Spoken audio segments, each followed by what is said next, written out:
জানি মুসলমানের ঈদ হলো ধর্মীয় উৎসব ঈদুল ফিতর ঈদুল আজহা, নাকি? এই দুইটা ঈদ সম্পর্কে আমরা বেশি ভালো বুঝি। আরও ঈদ আছে যেগুলো হলো নবীর যেমন শ্রেষ্ঠত্ব দিন সম্পর্কে। এই জুমার দিনটাকে আল্লাহ রাসূল ঈদের দিন বলেছেন। এই জুমার দিনকে রাসূল কি বলেছেন? ঈদের দিন। কিসের দিন বলেছেন? জোরে বলেন, কিসের দিন বলেছেন? ঈদের দিন বলেছেন। আমি আপনাকে বোঝানোর জন্য বলি, এবং সহিহ কিতাব বিশ্ববিখ্যাত একখানা কিতাব সুনান ইবনে মাজাহ শরীফ। এই সুনান ইবনে মাজাহ শরীফ আলিয়া মাদ্রাসা পড়ানো হয়, কওমি মাদ্রাসায় পড়ানো হয়। এই সুনান ইবনে মাজাহ শরীফের ৭৭ নম্বর পৃষ্ঠায় 1098 নম্বর হাদিস আল্লাহ রাসূল বলেন, ওয়ান ইবনে আব্বাস রাদিয়াল্লাহু তাআলা আনহু ক্বাল ক্বালা নবী সাল্লাল্লাহু আলাইহি ওয়াসাল্লাম ইন্না হাযাল ইয়াউমাল ঈদাইন জাআলাহুল্লাহু লিল মুসলিমিন। জোরে বলেন না সুবহানাল্লাহ। এই জুমার দিনটাকে আল্লাহ রাসূল বলেছেন তোমাদের জন্য ঈদের দিন হিসেবে নির্ধারণ করা হয়েছে। জোরে বলেন সুবহানাল্লাহ। আরো জোরে বলেন না সুবহানাল্লাহ। তাহলে আমরা জুমার দিনকে ঈদের দিন বললাম। জুমার দিন ঈদের দিন। আমরা সাধারণত জানি ঈদুল ফিতর ঈদুল আজহা দুইটা মুসলমানের ধর্মীয় উৎসব, কিন্তু বাকি যে আরও ঈদ আছে এগুলো অনেকেই আমরা জানি না। এই জন্য আমি আপনাকে জানার জন্য বলি, মুসলমানের ঈদ শুধু দুইটা নয়, মুসলমানের দিক আরও অনেকগুলো। যেমন তার ভিতরে জুমার দিনটাকে ঈদের দিন, ঈদুল ফিতর ঈদুল আজহা দুই দিন, এই দুইটা ঈদ। আর জুমার দিন ঈদের দিন কয়টা হলো? জোরে কান্না, কয়টা হলো? 4টা। আরও আসেন সামনের দিকে বাড়ি।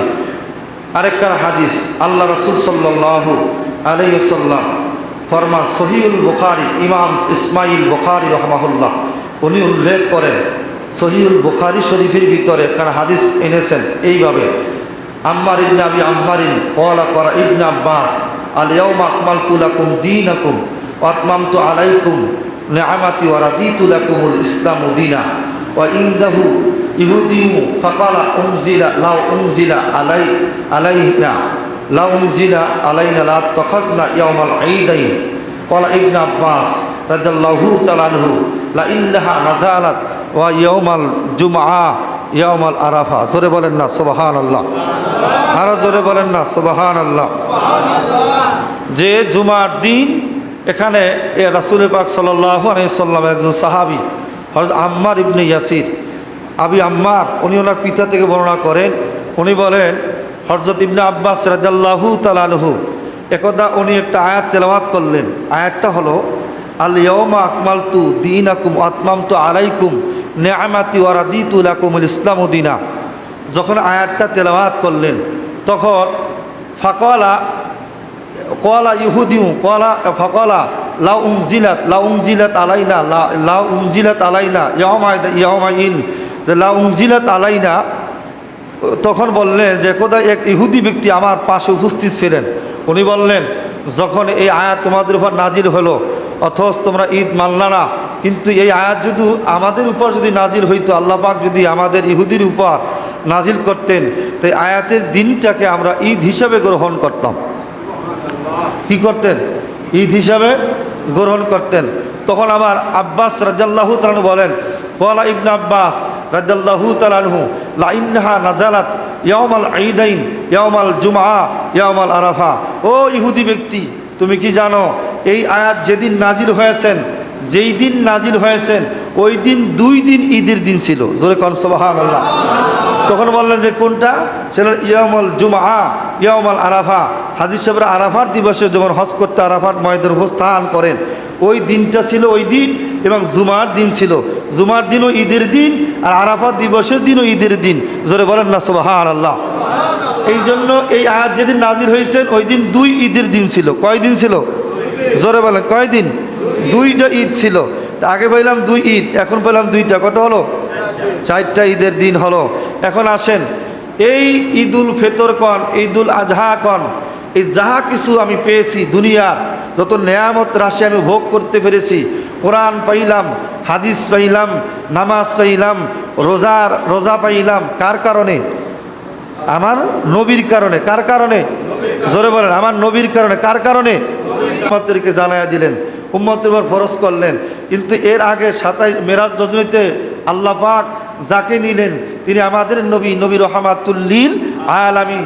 আমার নবীকে মেরাজে নিয়া আল্লাহ পাক 50 ওয়াক্ত নামাজ দিলেন। যে হোক, পর্যায়ক্রমে কমাইতে কমাইতে আল্লাহ পাক 5 ওয়াক্ত নামাজ নির্ধারণ করলেন নবী উম্মতে মুহাম্মাদের জন্য। আল্লাহ রাসূল খুশি হইয়া এই দুনিয়ার জমিনে, এই দুনিয়ার ভিতরে উম্মতে মুহাম্মাদের জন্য 5 ওয়াক্ত নামাজ আনলেন। কে আনলেন? জোরে কয় না, কে আনলেন? আল্লাহকে দিয়ে গেছে না নবীর কারণে পাইছি? জোরে বলতে হবে, কার কারণে পাইছি? নবীর কারণে। আসেন, রোজা পাইলাম কার কারণে? নবীর কারণে। ঈদুল ফিতর পাইলাম কার কারণে? নবীর কারণে। দান সৎকা কন, ভালো কাজ কন, এই মসজিদ কন, মাদ্রাসা কন, যাহা কিছু দিনই প্রতিষ্ঠান দেখেন না কেন, কার কারণে পেয়েছি? নবীর কারণে পেয়েছি। এই নবীর কারণে পাওয়ার কারণে, যেই নবীজি না হইলে এই দুনিয়া কোনো কিছু হইতো না, লাউলাকা লামা খালাকতুল আফলাক, সেই নবীর কারণে যেহেতু আমরা এইগুলো পেয়েছি, তো সেই নবী যেই দিন আগমন করেছেন ওই দিনটা কি আমাদের এই আজকের দিন কন, শুক্রবার কন, রবিবার কন, সোমবার কন, বুধবার, এমন সপ্তাহ যত দিন আছে, 12 মাসের যে দিন আছে, এই দিনের সেই থেকে শ্রেষ্ঠ দিন না? যেই নবী আগমন যেই দিনে করছেন ওই দিনটা কি শ্রেষ্ঠ দিন না? শ্রেষ্ঠ দিন। যেখানে আমি বলি না, আল্লাহ পাক দেখেন এই দিনটাকে শ্রেষ্ঠ করার জন্য আল্লাহ নিজে বলতেছেন তোমরা খুশি উদযাপন করো, এই দিনটাকে তোমরা খুশি উদযাপন করো, ফজল পাইয়া, রহমত পাইয়া। কোন রহমত পাইয়া? আল্লাহ পাক বলেন সূরা ইউনূসের ভিতরে 62 নম্বর আয়াত, আল্লাহ পাক বলেন কুল বিফাদলিল্লাহি বিফাদলিল্লাহি ওয়া বিরহমাতিহি ফাবিযালিকা ফালিয়াফরাহু। আল্লাহ পাক বলেন, ও দুনিয়ার উম্মত, ও দুনিয়ার উম্মত, তোমরা ফজল পাইয়া, তোমরা রহমত পাইয়া, তোমরা রহমত পাইয়া তোমরা খুশি উদযাপন করো, ঈদ হিসাবে আনন্দ করো। জোরে কন্যা